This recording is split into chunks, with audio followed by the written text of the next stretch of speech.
Assalamualaikum warahmatullahi wabarakatuh. Perkenalkan, saya PG Purnama, NPM A102000176, kelas manajemen B. Apa itu supply chain? Sebuah rangkaian atau jaringan perusahaan-perusahaan yang bekerja secara bersama-sama untuk membuat dan menyalurkan produk atau jasa kepada konsumen akhir. Rangkaian atau jaringan ini terbentang dari penambang bahan mentah bagian hulu sampai retail atau toko pada bagian hilir. Tujuan supply chain management. Tujuan supply chain management adalah untuk menyelaraskan setiap permintaan dengan pasokan barang yang ada. Hambatan yang dapat terjadi disebabkan karena faktor pengadaan barang, manajemen pemasok, pengelolaan hubungan dengan pelanggan, CRM, hingga manajemen risiko yang kurang baik.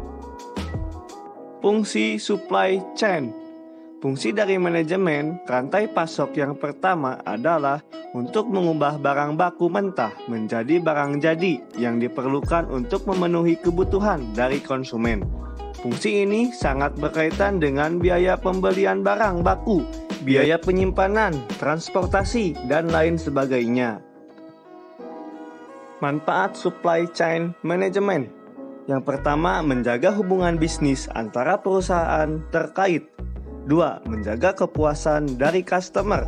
Ketiga, mencapai efisiensi biaya pada seluruh tahapan. Keempat, memenangkan persaingan pasar. Ada 3 macam yang harus dikelola dalam supply chain. Pertama, aliran barang dari hulu ke hilir. Contohnya, bahan baku yang dikirim dari supplier ke pabrik setelah produksi selesai dikirim ke distributor, pengecer, kemudian dipakai di akhir. Yang kedua, aliran uang dan sejenisnya yang mengalir dari hilir ke hulu. Dan yang ketiga, aliran informasi yang bisa terjadi dari hulu ke hilir atau sebaliknya. Ini merupakan proses rantai pasokan roti bakar. Dimulai dari petani tersendiri, masuk ke gudang gandum koperasi. Setelah itu terjadi proses pembuatan menjadi terigu di pabriknya. Nah, setelah terbuat jadi terigu, masuk ke pabrik roti, yang dimana di pabrik roti tersendiri membutuhkan berupa kayu, bubuk kertas, dan setelah proses tersebut selesai, perusahaan roti siap melakukan proses pengemasan. Nah, setelah proses pengemasan selesai, dilakukanlah proses distribusi kepada para toko makanan. Nah, setelah itu sampailah kepada kita sebagai konsumen. Ini merupakan proses produksi roti. Ada mesin pemanggang oven, menara pendingin cooling tower. Nah, ini yang terakhir, roti saat keluar dari oven dan melalui proses glazing. Bahan-bahan yang harus disiapkan untuk pembuatan proses roti. Yang pertama, tepung, terigu, air, dan ragi dimasukkan ke dalam mixer selama kurang lebih 15 menit untuk dicampur menjadi adonan pertama. Yang kedua, setelah adonan tercampur rata di dalam mixer, adonan akan dituang ke dalam bak dan dimasukkan ke dalam ruang fermentasi selama 3 jam dengan suhu ruang 27 derajat Celcius agar adonan mengembang. Ketiga, setelah 3 jam, adonan dikeluarkan dari ruang fermentasi dan dilakukan proses mixer kedua dengan pencampuran bahan-bahan lainnya, yaitu telur, gula, susu, garam, dan margarin. Semua bahan dimixing selama kurang lebih 5 menit hingga kalis. Proses selanjutnya yaitu adonan yang sudah kalis tadi kemudian dipotong-potong di mesin divider. Setelah itu dibulatkan di mesin rounder dan diistirahatkan sejenak di mesin OHV selama 15-20 menit. Setelah proses pengistirahatan selama kurang lebih 15 menit sampai 20 menit selesai, kemudian adonan dipressing untuk menghilangkan gas di dalamnya agar tekstur adonan lebih halus. Setelah itu dilakukan macam-macam filer isi untuk memberi rasa pada roti.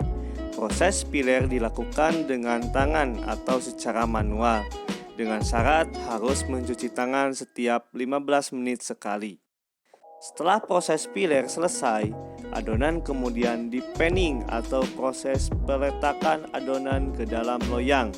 Kemudian dilakukan proses fermentasi kedua selama 1 jam dengan suhu 38 derajat sampai 40 derajat Celcius untuk mengembangkan adonan serta memberi tekstur yang lembut pada roti. Setelah 1 jam dan adonan mengembang, adonan roti dimasukkan ke dalam oven untuk dipanggang dengan suhu 180 derajat sampai 240 derajat Celcius selama 15-30 menit. Setelah dipanggang di oven, kemudian roti dikeluarkan dari loyang dan dilakukan proses blanching, yaitu pengolesan roti dengan minyak sayur agar roti mengkilap. Proses blanching dibarengi dengan cooling pendinginan sampai ke cooling tower menara pendingin. Berputar dari puncak atas ke bawah kurang lebih 45 menit. Proses pendinginan dilakukan agar saat kemasan roti tidak menguap yang akan menyebabkan embun pada kemasan agar jamur tidak tumbuh pada roti. Begitu sampai di bawah, roti akan diperiksa. Jika ada roti yang tidak sesuai dengan standar, maka akan di-reject atau dibuang. Setelah pemeriksaan, roti akan disensor dan dikemas, baru kemudian melewati mesin metal detektor untuk mendeteksi apakah di dalam kemasan terdapat unsur logam dapat berbahaya untuk dikonsumsi oleh konsumen. Apabila sudah lewat dari mesin metal detektor, maka roti pun sudah siap dikonsumsi. Terima kasih, sekian dari saya. Mohon maaf bila ada kesalahan. Wassalamualaikum warahmatullahi wabarakatuh.